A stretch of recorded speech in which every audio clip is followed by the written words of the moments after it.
May baptism tayo. Tinuturuan. Nandiyan ba si Brother Andrew? Okay, malilate daw na konti si Brother Andrew. Dahil lang kinakaon.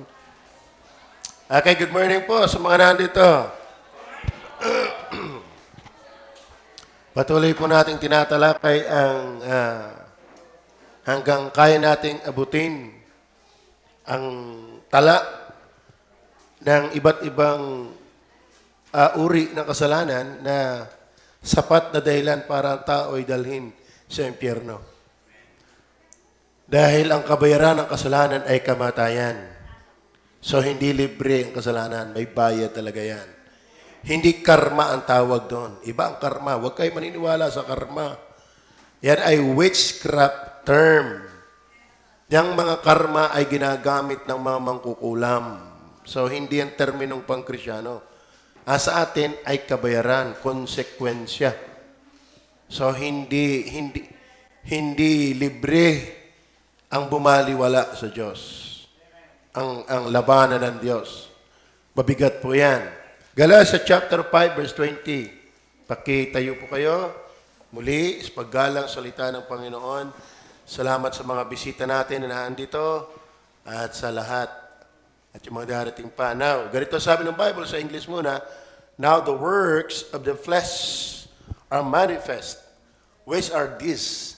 Adultery, fornication, uncleanness, lasciviousness, idolatry, witchcraft. Yung witchcraft na yan, napag-aralan din natin yan, term nila yung karma. Kaya please, if you're a Christian, don't use karma. Hindi yan sa Kristiyano. Okay. Hatred, napag-aralan natin yan. Itong ating kukun ngayon, variance. Sa Tagalog, ang variance, pagsamba sa Diyos-Diyosan, pangkukula, mga pagtaniman, mga pagtatalo. Pagtatalo. Tayo po yung manalangin muna. Panginoon Diyos, sa langit, patawad po sa aming pagkukulang at pagkakasala. Linisin kami ng dugo ng Panginoon Sus at bigyan niyo po ako ng kaalaman, kapangyarihan sa pagtuturo ng mga salita. Sa pangalan ng Panginoon Sus. Amen. Okay, pwede na po kayo umupo. Yung variance sa Tagalog ay pagtatalo. Okay. Magsimula ho tayo sa point number 1 ng ating pamagat na variance. Kunin natin yung definition. Definition. Pakahulugan. Ano ba ibig sabihin ng variance? Sa Tagalog ay pagtatalo. Yung salitang variance, mga minamahal, ay kinuha yan sa original na salita na Grego na eres. Eres or eres. Na ibig sabihin niyan ay quarrel. Quarrel. Pag-aaway. Pag-aaway. Kaya hindi maganda yung awayan. Tama? Yung pag-aaway ay kasalanan. Dahil sabi ng Diyos, mapalad silang mapagpayapa. Ano? Ang sabi ng Diyos, mapalad silang mapagpayapa. Ang ibig sabihin ng mapagpayapa, hindi nahanap ng away. Tama. Kaya sabi ng Bible, mapalad ang manggagawa ng kapayapaan. Masaya ang mga taong gumagawa ng kapayapaan, hindi ng kaguluhan. Hindi ng awayan. Quarrel. Yan ay wrangling, contention, debate, strife, variance. So yung wrangling sa Tagalog, pagtatalo, pag-awayan, magtalo, magtaltalan. Yun, maganda yun. Magtaltalan. Minsan hindi mo kinakailangan umabot sa kamao, yung taltalan. Tama? Talagang hindi makain ang bibig. Hindi yung maganda yung butangera. Butangero. Palaaway. Minsan nag-aaway sa pag-ita ng magkakapatid. Magkakamag-anak. Sa pag-ita ng mag-asawa. Sa pag-ita ng magkapitbahay. Kaya wag ko kayong palaaway. Yan ho pala yung impyerno, bakit hindi magmamana ng kaharian ng langit? So, ang maganda naman sa atin, Walang kasalanang hindi kayang patawarin ng Panginoong Hesus. Basta kayo magsisi. Ngayon, tingnan natin. Meron pa yung 3 points, yung definition na yan. Tingnan niyo po. Napalagay rin ba dyan? At variance, yan sa pagtatalo niya, taltala na yan, yan po in disagreement. Merong hindi pagkakasundo. In a state of difference or want of agreement. Pag sinabing variance, ito ay kalagayan na merong pagkakaiba at di pagkakasundo. Naintindihan niyo ba yan? Kaya nag-aaway, merong hindi pagkasunduan. Kasi ayoko ng amoy ng kilikili mo Ito ang gusto kong amoy kilikili ito Alam mo, minsan wala na hindi pag-awayan, pati nunal stalling. Nunal stalling? Wala. Alam nyo, ang kailangan lang respetuhan. Ang kailangan ay respetuhan. Mahirap din na may kikukompromiso dahil lang sa kaibigan. Pero pwede kayong magrespetuhan kahit kayo magkaiba. Tama ba? Ayoko hindi papayag na ikukompromiso ko ang paniniwala ko. Talagang si Jesus ay Diyos. Talagang sa Biblia, ang kaligtasan ay tiyak. Ay ngayon, para lahat tayo magkasundo, ay sige, hindi na ako naniniwala si Jesus ay Diyos. Sala yun.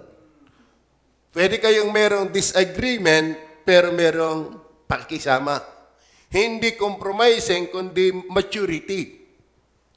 Huwag lang tayo mag-away, pwede naman tayong maggalangan.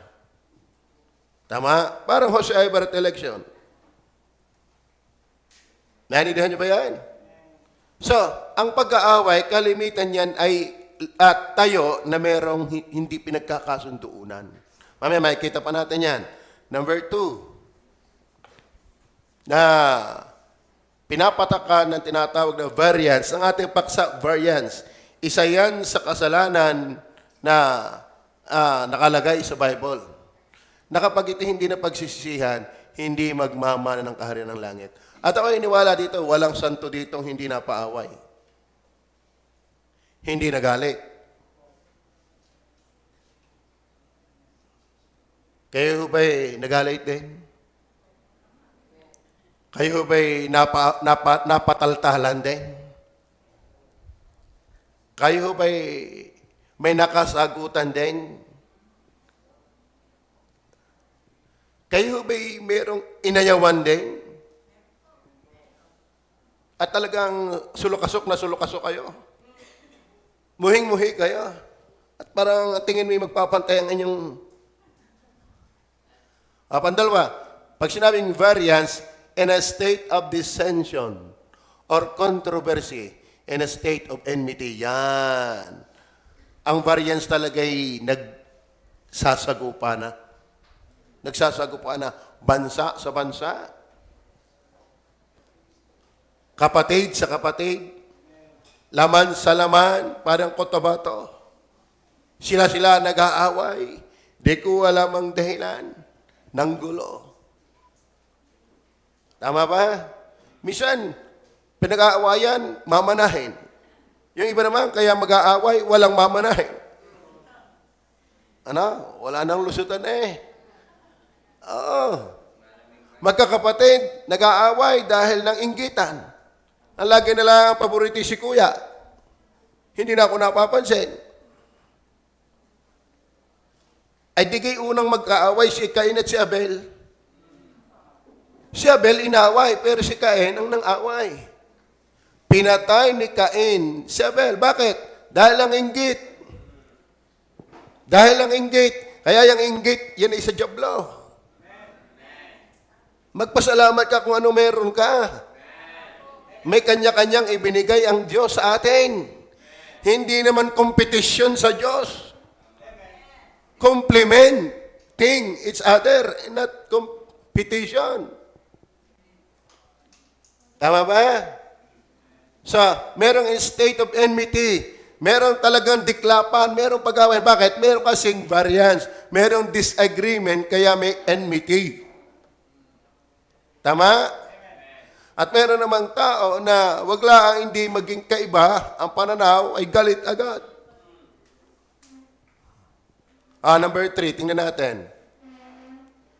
na saklaw ng ganyan. Difference that produces dispute or controversy. Yun nga sinasabi natin kanina, difference. May pagkakaiba. That produces dispute or controversy. Disagreement, dissension, discord. Yung hindi magkaisa. Di kitang kwerdas, magkakaiba naman. Pero pag nasa tono, magandang pakinggan. Sagyang ang Diyos ay lumikha ng iba-iba. Tama? Kahit sa kulay, hindi maganda ang kulay kung puro green. Ano kaya ang ating paligid ay puro green? Walang black, walang orange, walang yellow. Ano kaya ang height ninyo? Pari-pariho. Hindi wala na tayo natawag na punggok at saka matangkad. Paano matatawag matangos ang ilong mo kung wala namang pango? Tama ka? O paano matatawag na ikaw ay mistisa kung wala namang itim? Sagyang ang Diyos ay lumikha ng iba-iba pero hindi para mag-away-away. Tama? Opo.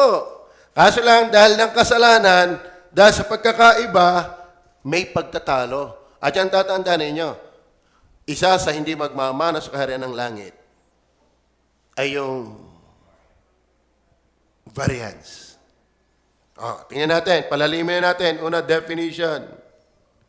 Determining factor. Pandalawa. Ano ba yung cause niyan? Ano ba yung bakit merong pag-aaway, merong paglaban-laban? Wala yung mga players natin, ano?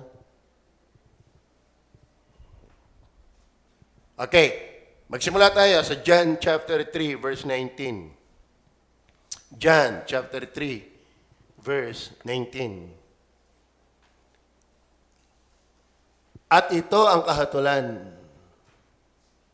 Kasi, kung itataas natin ng konti para maintindihan natin, verse 18. Tingnan nyo ha. Butay, tingnan natin. Yan, linaw. Ayan, verse 18. Ano sabi? Ang sumasampalataya sa Kanya hindi hinahatulan. Kaya kung kayo sumampalataya kay Jesus, wala na kayong hatol. Hindi na kayo parurusahan ng impyerno, bagaman kayo'y makasalanan. Bakit? Walang hindi pinatawad na kasalanan sa mga sumampalataya kay Jesus. Kaya ka naman papatawa ng parusa papuntang impyerno dahil ng kasalanan. Pero kung sumampalataya ka ni Jesus, bakit ka papapatawan? Ay si Jesus na pinatawan para sa atin. Pero meron nilinaw na susunod na pangusap. Ang sumasampalataya sa Kanya ay hindi hinahatulan. Ang hindi sumasampalataya ay hinatulan na. Past tense.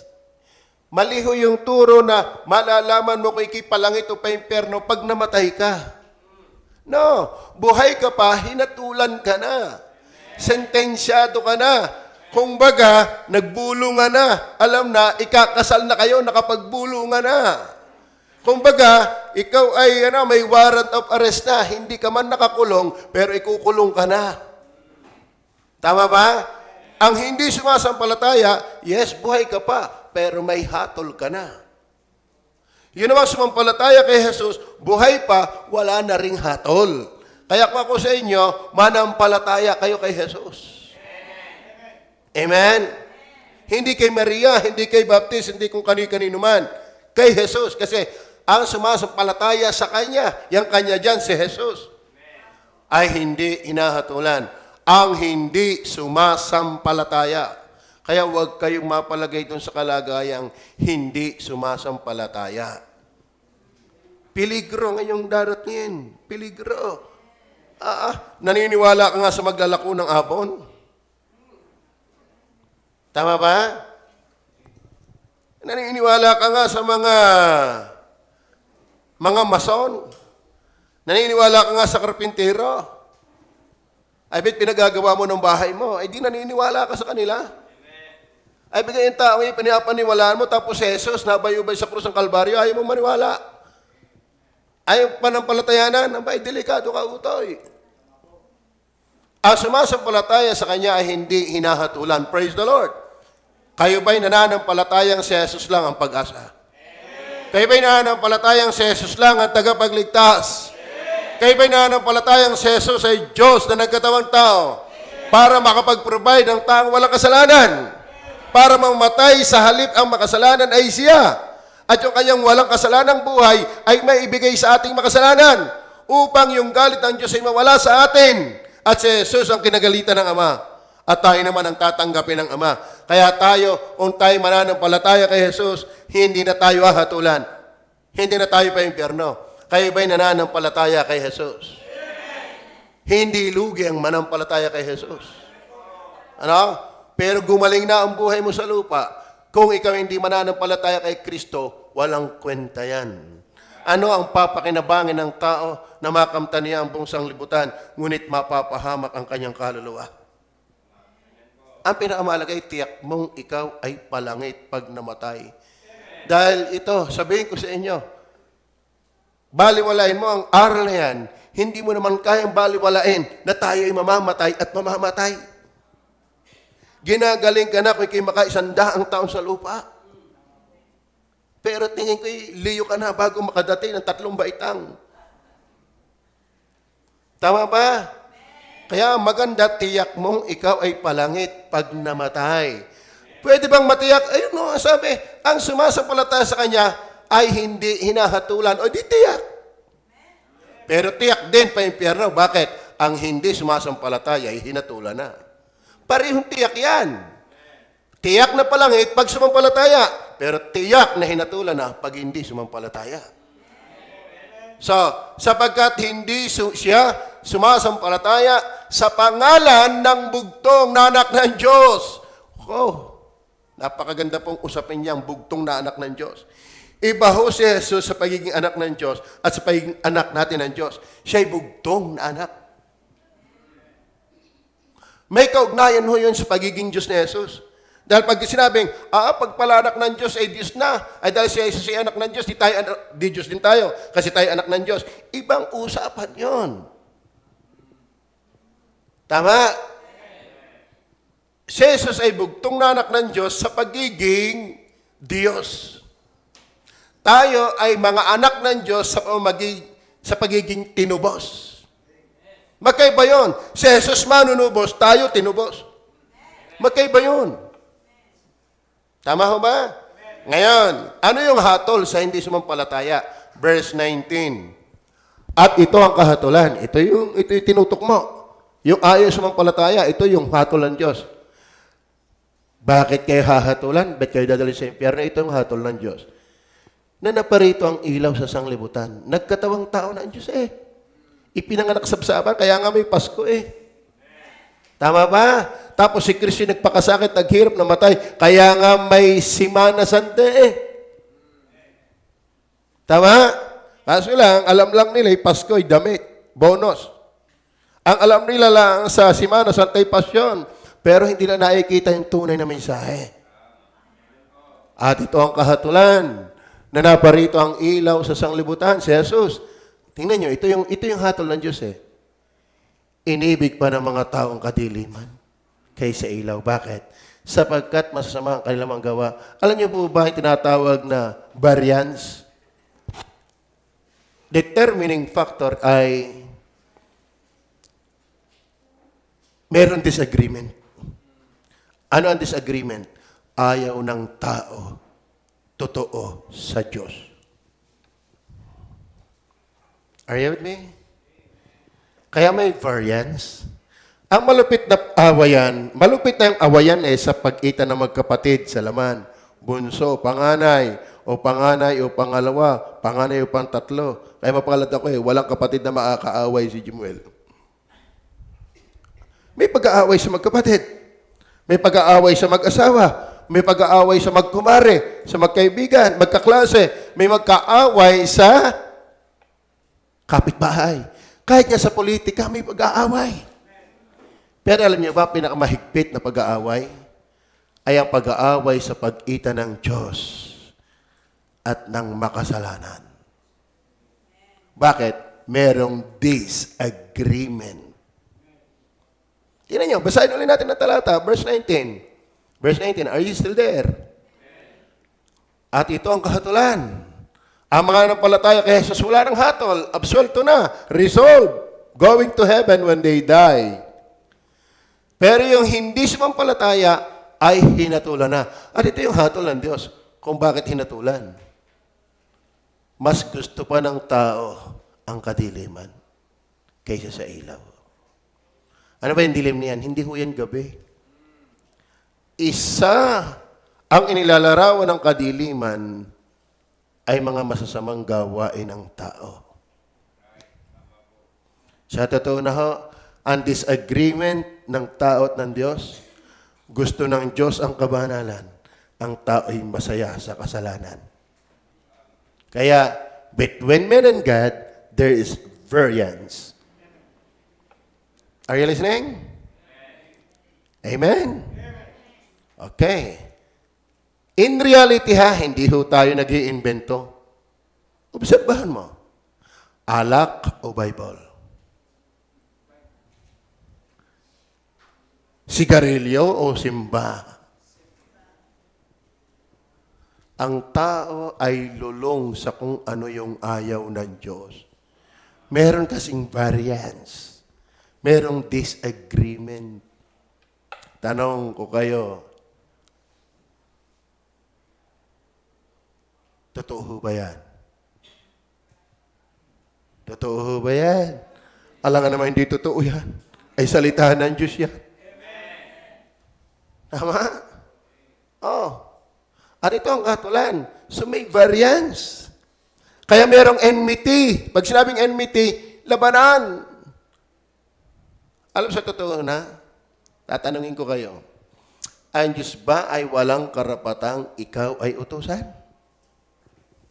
Kung ang Diyos ay walang karapatang utusan, gumawa ka na ng iyong daigdig. Ayaw mo siyang maging Diyos, ay siya gawa ng iyo. O, sige ha, alisan mo ang Diyos ang karapatan mo. Alisan mo ang Diyos ang karapatan sa iyong buhay. Oh, Panginoon, magkaiba tayo. Huwag mo akong papakalman. O sige, payagan Diyos. Gumawa ka ng iyong mata. Kasi hindi naman ikaw ang gumawa ng mata mo. Sige ha, ang lakas ng loob mong huwag mo akong pakalman. Gumawa ka ng tenga. Kung kunin ng Diyos ang lahat sa iyo, na sinasabi mong wala kang karapatan sa akin, may tira ka kaya? Ang yabang ng tao, ano? Hoy, wag mo akong pakalman! Buhay ko to! Anong buhay ko to? Nabubuhay ka sa lupa ng Diyos. Nabubuhay ka sa hangin ng Diyos. Nabubuhay ka sa bigas ng Diyos. Nabubuhay ka sa tinapay ng Diyos. Nabubuhay ka sa planeta ng Diyos. Kung ayaw mong pakalman ka ng Diyos, gumawa ka ng iyo. Is that clear? Good morning. Maliwanag ko ba? Kaya ito yung hatol ng Diyos. Ito yung hatol ng Diyos. Akalain mo ang tao, ayaw pakialman ng Diyos. Kasi merong variance. Pag sinabing variance, disagreement. Pag sinabing disagreement, hindi magkasundo. Dahil hindi magkasundo, labanan. Sa puti, sa puti, sa pula, sa pula. O sa basketball. Alangan mo, pag naglaro tayo, ako sa kalaban, kakampi. Shoot, shoot, shoot. Siyempre ako'y kakampi ito sa atin. Pero nakakalungkot, hindi mo kalampi ang Diyos. Nagpapashoot ka sa ring ni Satanas. Amen? Are you with me? Oh, nagugulantang kayo ha. Ganan. Ganyan. At ito ang kahatulan na naparito ang ilaw sa sanglibutan. Ilaw, kasi sabi ni Jesus, ako ang ilaw ng sanglibutan. May tinitipuhan ng ilaw. Ibig sabihin, ang ilaw magandang tahakin ng buhay. Diga, mag-drive ka sa gabi na madilim, na wala man lamang poste, tapos patay pang yung ilaw. Ay, ewan ko lang, ako ay makatakbo na mabilis. At kahit padahan-dahan, kitakot pa rin. Ay, hindi mo kita ang iyong dinadrivean eh. Alam mo, maraming tao mapanganib ang buhay. Pag wala si Jesus sa iyong buhay, ang panganib ng buhay mo. Bakit? Nabubuhay ka sa dilim. Tingnan niyo ang tao. Halatang halata mong buhay at nabubuhay sa dilim. Kung saan ang mapasugba. Maliwanag ko ba? Pero sabi ng tao, anong pakialam mo? Ito ang gusto ko eh. Kaya nga merong disagreement. Kaya nga merong variance. Sabi nga sa inyo, mabigat na yung away sa pag-ita ng magkapatid. Di ka? Ilan sino dito ang may kapatid? Salaman, ilang kayo magkakapatid? 12. Okay, family planning pa yon. Okay. 7. Ako yung iniwala. Yung ang dadalwa magkapatid lang nag-aaway, lalo pa yung 7. Tama? Lalo ngayon, uso yung gulangan. Pag naghati ng mais, kanya na ang ulo. Lampas pa sa gitna ang hati. Samantala, pagkapadulo, malimit na maliliit na at busil na. Ganyan pagkuya. Magulang. Nagkakasuntukan nga kami Nung kami, totoo na ko, ako nakakalakad pa yung bingutan. Ay talagang bingutan. Mabigat yon sa puso ng mga magulang. Magkakapatid, nagkakasuntukan. Masakit din sa pagkita ng magkapatid, nung magkaanak sila, yung kanilang mga anak, pamangkin, pinsan, nagsusuntukan. Minsan nakakalungkot, naabot pa sa patayan. Yung sinasabing, ubusan ng lahi. Tama ba? Bakit? Merong disagreement.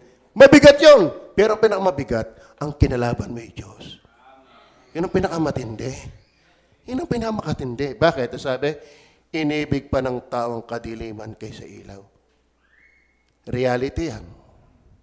Reality yan. Pag sinabing inibig, hiniligan.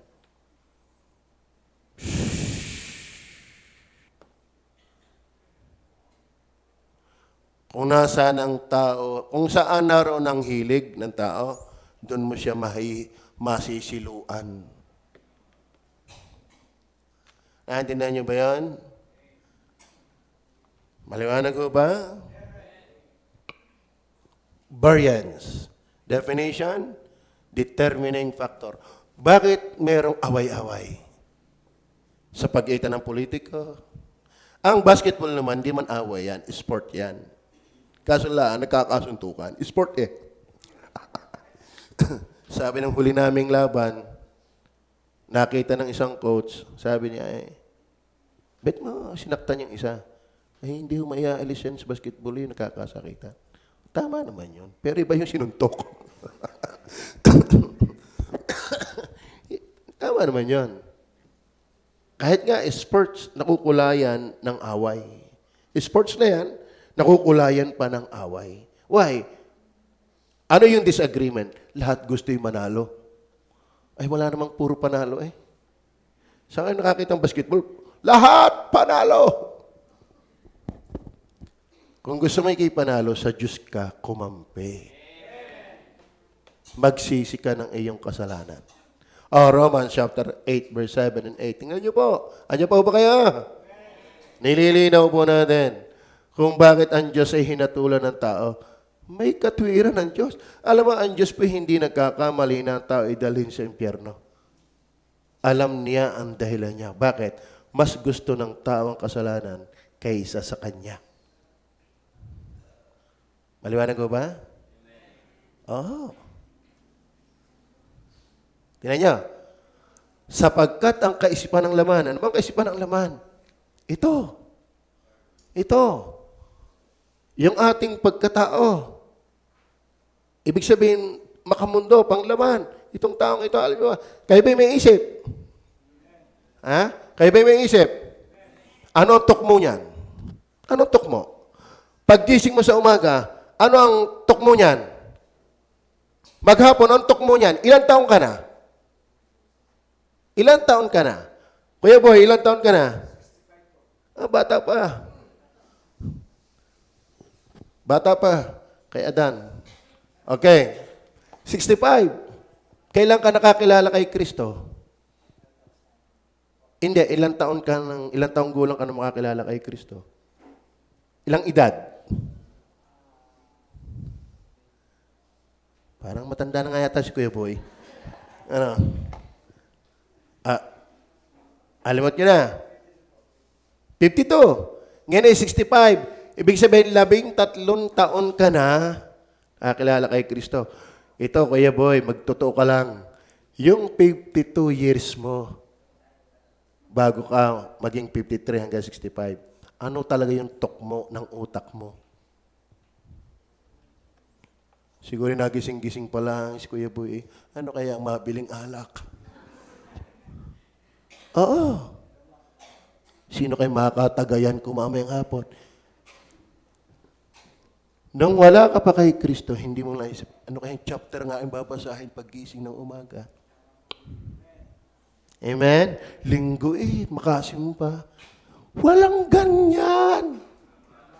Pakatotoo lang tayo, hindi ganyan. Pagka pugi-pugi, binata, sino pa kaya ang aking liligawan? Ako'y umay na sa isa Walang tukmo ang Diyos. Yan nga ha, sapagkat ang kaisipan ng laman, ayan o, pakikipaggalit laban sa Diyos.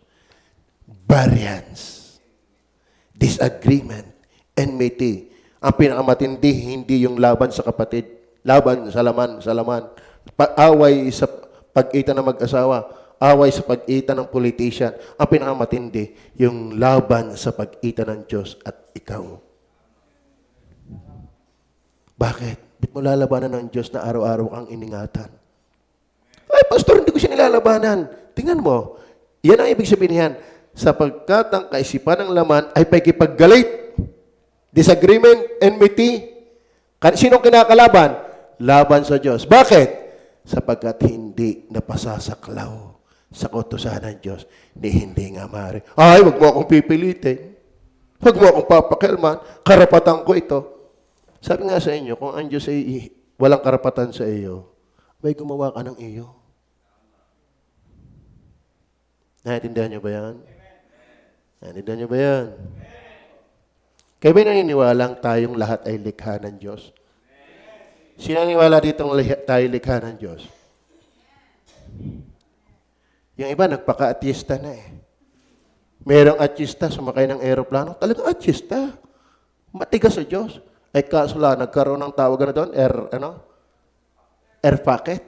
Napalagay yung air sa bulsa. Air pocket.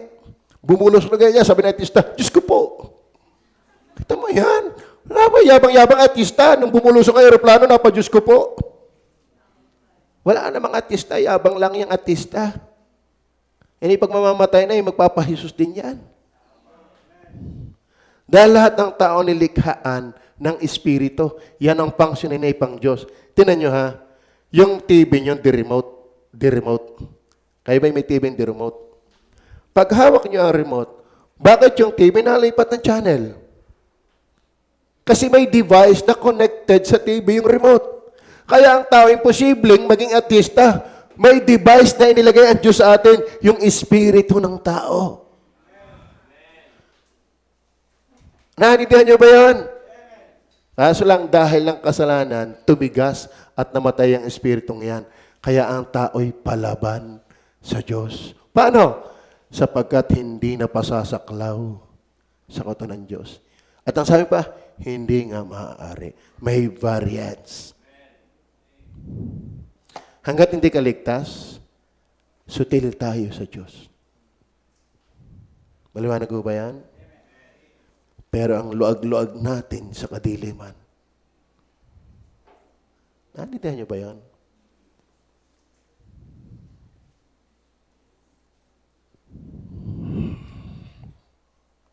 Pag ang tao ay patay, sagyang mamamaho. Pero pag ang binhi ay buhay, sagyang umuultaw. Ang taong hiwalay sa Diyos, pabaho ang buhay.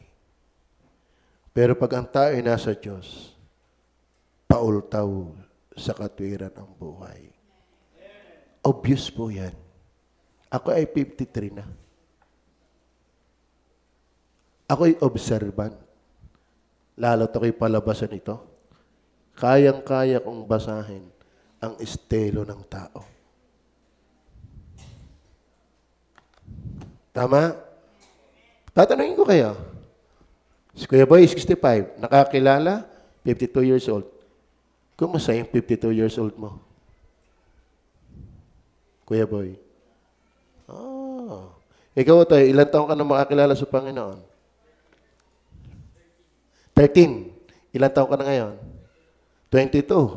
Di, kumusta yung 13 years mo?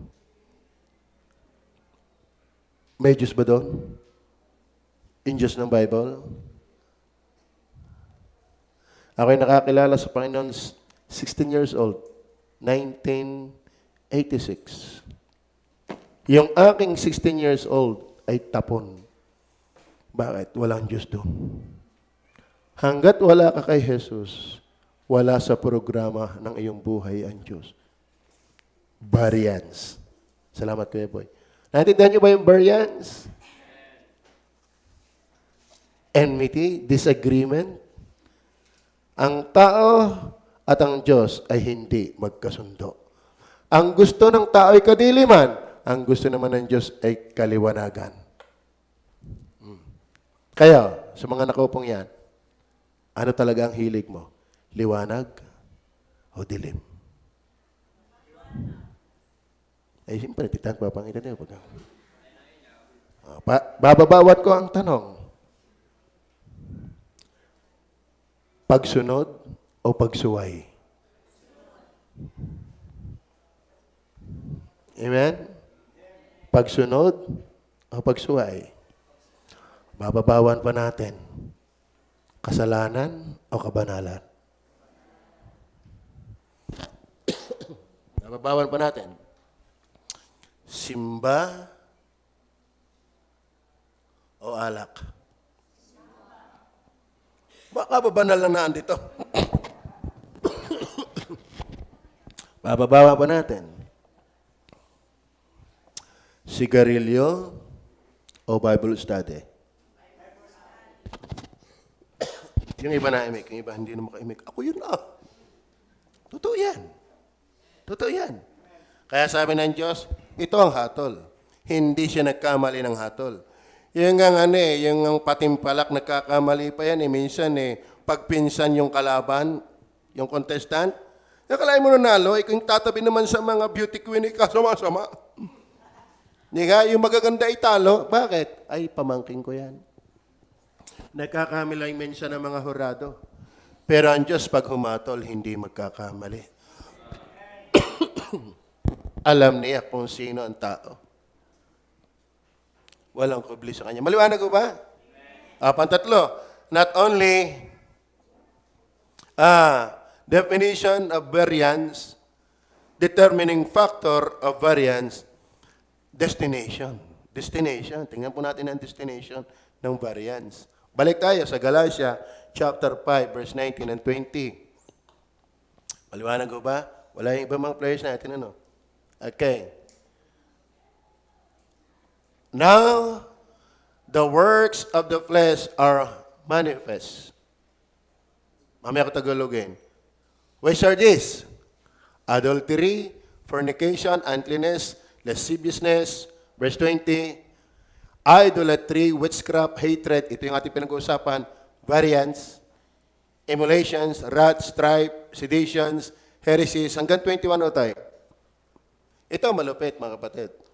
Mga kaibigan, nandiyan pa ba kayo? Ang mga kapanaghalian, mga paglalasing, mga kalayawan, at ang mga katulad na ito, tungkol sa mga bagay na ito, ay aking pinagpapaunang ipaalala sa inyo. Tingnan nyo ha, kasama ang variance, pagtatalo, tulad sa aking pinapaalala ng una sa inyo, na ang mga nagsisigawa ng gayong mga bagay, ay hindi magsisipagmana ng kaharian ng Diyos. Madalit sabi, ano ang destination? Hell. Hell. Bakit? Hindi magmamana ng kaharian ng Diyos. Naintindihan niyo ba yan? Kaya tatandaan ninyo, sa Diyos walang libreng kasalanan. Kaya nga ang ginawa ni Jesus ng Ama, dahil hindi libre ang kasalanan, sinugong anak para magbayad. Siya yung pinurusahan, pinatay. para ang sinumang sasampalataya, wala ng hatol. Pero ngayon, namatay na si Kristo, ipinapangaral sa iyo, at ang sasabihin mo pa rin, ako merong akin, huwag mo papakialaman, delikado ka. Whether you like it or not, there is hell. Alam nyo, bakit may impyerno? Bakit ito ang impyerno? Bakit? Ay hindi naman bala-bala ang kasalanan. Tinan nyo ba? Ako yung niwalang ang impyerno ay bala-bala kung ang kasalanan ay bala-bala. Naintindihan nyo ba? Ay, bala-bala lang naman yung kasinungalingan ko. Bala-bala lang naman yung nakita kong ng rape. Bala-bala lang naman yung mga nagnanakaw. Bala-bala ba ang kasalanan? Walang kasalanang bala-bala. Kaya naman, wag mong isipin nga impyerno ay bala-bala din. Kung ang kasalanan ay totoo, ang parusa ay totoo. Okay, bakit totoo ang impyerno? Dahil totoo ang kasalanan. Bakit totoo ang kasalanan? Ay dahil totoo ang pinagkasalanan. May tunay na Diyos. Kaya hindi fake ang kasalanan. Kasi ang Diyos ay hindi fake. Meron tayong pinapangaralan sa bilangguan. Meron tayong nabautismuhan 14 sa loob ng kulungan, mga inmates. Ang isa'y nakalabas na, nasa Cavite ngayon, at tuwan-tuwa siya, lungkot na lungkot siya, nasayang ang kanyang buhay nung siya'y nasa loob ng bilangguan. At ang sabi niya, nung ako'y nasa labas pa at gumagawa ng mga kasalanan, hindi ko iniisip na totoo itong bilangguang ito. Totoo palang ikibibilanggo pag ikinahuli ng batas. Kaya huwag mong isipin, hindi man totoo ang impyerno. At saka ka matatauhan pag naandong ka na. Iba-iba pa sa bilangguan, merong sentensya dyan na pwedeng makalaya ka. Pero sa impyerno, walang layaan. Are you with me? Kaya, if I were you, repent of your sin. Magsisi ka. And then last, deliverance. Deliverance. Siguro, hindi ko nababasahin yan talatang lahat ng yan. John 3:16. 15 and 16. Dito na lang tayo magtapos. Gusto niyo bang kayo maligtas mula sa kasalanan ng variance? Bagaman hindi yan iisa. Ang tagal natin tinatalakay, kaya tayo nag-aanyaya eh. Para maintindihan natin na may kasalanan na pagdudusahan. Pinagdusahan ni Jesus, pero kung hindi ka pa rin mananampalataya sa Kanya, mas matindi ang dusa. Pakibasa nga ng 15, then 16, basa.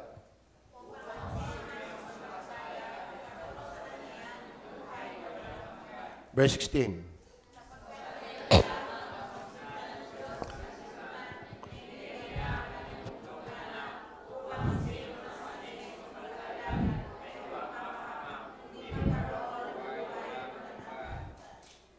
Yan. Gusto niyo bang kayo'y maligtas sa tiyak na parusa ng kasalanan? Anong ginawa ng Diyos? Ibinigay niya ang kanyang bugtong na anak. Pag sinabing bugtong, hindi bugtong-bugtong. Sa English yan, only. Pag sinabing only, hindi many. Pag sinabing only, hindi many. Kaya ang tagapagligtas, hindi many. Ano? Kasi sabi niya, ibinigay niya ang kanyang bugtong. Hindi sinabi, ibinigay niya ang marami. Therefore, ang kaligtasan, ang tagapagligtas, mga kapatid, hindi marami. Sino yan? Bugtong na anak. Pag sabi bugtong na anak, ay di siya lang. Hindi sinabing, bugtong na anak, at saka iglesia, at saka relihiyon, at saka 10 utos, at saka binyag, at saka bautismo. Hindi yan bugtong. Bugtong-bugtong yan. Ano ibinigay ng Diyos? Ibinigay niya ang kanyang bugtong na anak. Therefore, ang ibinigay para tayo maligtas ay hindi marami. Kaya huwag kayong maniwala sa mga relihiyon na daming-daming pinapagawa sa iyo, maligtas ka lang. Sala yun. Gagaling ka pa sa turo ng Bible. Ang sabi ng Bible, ibinigay niya ang kanyang bugtong. Sa English yan, only. Only begotten Son. Pag sinabing only begotten Son, kaisa kaisahang anak. Ay nakakaawa ang tao. Magmalay lang kayo sa relihiyon niyo, ang daming pinapagawa sa inyo. Mismo yung man ang tuturo, hindi rin managawa. Naintindihan niyo ba yan? Ba't hindi, hinahamon ko kayo magbasa kayo ng Bible? Magbasa kayo ng Bible. Magkaroon kayo ng Bible. Ang turo, tingnan nyo ha, sapagkat gay na lamang ang pagsinta ng Diyos sa sanglibutan. Na ano? Ibinigay niya. Ang alin? Ang kanyang Iglesia, Baptist, Katoliko, Iglesia ni Cristo, Mormon, Saksi ni Jehovah. Hindi ganun. Na kanya ibinigay ang binyag, ang bautismo. Hindi ganun. Maliwanag ba? Ang kanyang binigay ay bugtong na anak. Anong layunin? Upang ang sino man, pwedeng ikaw, ako, sa kanya'y sumampalataya. Ayan o. Ayan o. Therefore, dahil ng variance, tayo hinatulan na. Dahil ng kasalanan, pagkipaglaban sa Diyos, tayo ay palaban sa Diyos, mas mahilig tayo sa kasalanan, tayo natulan na. Pero salamat, gumawa ang Diyos ng paraan para maligtas. Ibinigay niya ang kanyang bugtong. Pag sinabing bugtong, iisa. Huwag ho kayong malilito sa kaligtasan. Ba't hindi nakakalito? Isa kung is 20 nakakalito, sino kaya doon? Di ka? Pero iisa Kaya nga sabi ni Jesus, ako ang daan. Hindi sinabi ni Jesus, kami ang daan. Ako. Pag sinabing ako, iisa. Saan ka nakakita ng ako ay 2? At pag sinabing ako, yun ay persona. Pronoun yun. So, ibig sabihin ng tagapagligtas persona, hindi tubig. Maliwanag ko ba? Pero anong condition? Upang ang sino man sa kanya'y sumampalataya. Ayan o, huwag mapahamak. May ipinalit, kundi magkaroon ng buhay na walang hanggan. Sa halip ni Kipempierno, pero ibinigay ng Diyos yung paraan, ang kanyang kaisa-isahang anak na ipinanganak sa sabsaban, kaya may Pasko, na nabuhay ng matuwid hanggang kinainggitan ng mga pariseo at mga lider ng panahon niya, siya ay pinagkanulo ni Judas at ni Pedro, siya ay kinaladkad, niluran, sinampal, kinoronahan ng tinik, ipinako sa krus hanggang namatay, inilibing, 3 araw nagbango mag-uli. Yan ang kanyang bugtong na anak. Siya lamang ang tagapagligtas. At kung ikaw sa kanya isasampalataya, hindi ka na mapapahamak. Yan ang sabi ng Bible. Kundi, bagkos, ipinalit. Sa halip na paimpyerno, meron ka ng buhay na walang hanggan. Maliwanag ho ba yan? Maliwanag ho ba yan? Ay siguro kung ako nagturong, mayroon tayong sasampalataya ng garnit. Malilito kayo. Pero ang Diyos hindi para tayo lituhin. Simple, payak. Malinaw ba? Hindi ho namin kayo nanyayahan para magbaptis. Dahil hindi baptis ang tagapagligtas. Kami, nagtuturo lamang ng tamang tagapagligtas. Pero hindi tagapagligtas. At ang tamang tagapagligtas, si Jesus. Siya yung bugtong na anak ng Diyos. Is that clear? Anong gagawin mo at gagawin ko? Sumampalataya. Upang ang sa kanya'y sumampalataya. Kayo ba'y nananampalataya kay Jesus? Amen? Ano ibig sabihin ng sampalataya?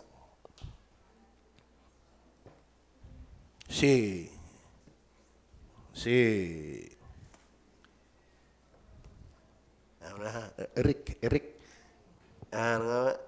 nga na. Jet. Aba, hindi pala si Jet. Nalimutan ko ulit yung pangalan mo. O, tayo na nga pangalan mo ulit. Chris. Yan, Chris. Utoy, sa ibang pagkakaupong yan, lagay ang loob mong hindi magigiba ang iyong inupuan. Yan. Kaya ikaw, ang sarap ng upo mo, di ba? Dahil lagay ang loob mo Kaya, ang sarap ng iyong upo. Kayo bang lahat na nakaupo sa inyong upuan ay tiwasay sa inyong inuupuan? Pero nung makita mo, Chris, nung uupo ka, kulang ng isang paa. Uupo ka kaya doon? Dahil kung umupo ka doon, ikaw din ang hirap. Bakit? Ay alalay ka eh. Naintindihan niyo ba yan? Kaya ikaw ay nakaupo ng ayos, kita mong matibay po ang Uratex. Sabihin ko sa inyo, matibay ang Uratex sa lahat ng upuan. Bakit? Nakatatlo na akong wasak. Nakatatlo na akong wasak ng upuang plastic. Lalo yung ganyan tiles, na-slide yan. Pagka hindi Uratex, talagang ano. Ako inakain din sa Santo Tomas biglang dumagasa yung aking inuupuan. Ay paano? Tiles hindi man Uratex. Kaya tinatanong ko muna pag ako ibababa at ako ibuhat, Uratex ba yan? Opo, ay siya. Upuwi ako. Lagay ang loob ko dyan. Pero kahit Uratex siya, piang. Hindi ako upo dyan. Pag sinabing pagtitiwala, kita mong kaya kang dalhin. Kita ko si Tomas. Kilala niyo ba si Tomas? Sino nag-commute papunta dito? Nag-commute. Sister Lorna. Yung iba, kayo ba nag-commute? Okay. Ngayon, kung kayo nakasakay sa jeep, ang kita niyo yung driver ay si Tomas. Sasakay ba kayo? Hindi. Bakit? Mahirap yan. Mahirap yan. Mga kapatid, ang pagtitiwala, sasakay ka kay Jesus. Alam mong hindi kay babangga ni Jesus. At alaman mong dadalhin ka nito sa langit. Ang pagtitiwala, hindi mo tinatanong ang silya, ari kayo gumuba. Wala naman eh. 4 ang paa. Bet ako igigiba. Uratex pa. Bet ako gigiba. Bet kay papahamak ni Jesus kung sa kanya ka magtitiwala. Anong binatbat ng Uratex kay Jesus? Tama ba? Amen. Kaya, sabi nga ni ba, Philippine Bank, para kang nakasandal sa pader. Ano ka pa ikinagtiwala kay Jesus? Lagay ang loob, papunta kang langit. Bakit? Naupo nga tayo sa Uratex at lagay ang loob. Nakakatulog ka pa nga, sobrang lagay ng loob. Tama? At di kay Jesus lalo na. Ang tanong, nagtitiwala ba kayo kay Jesus na kaya kayong dalhin sa langit? Yumuko kayo at pumikit. Manalangin kayo.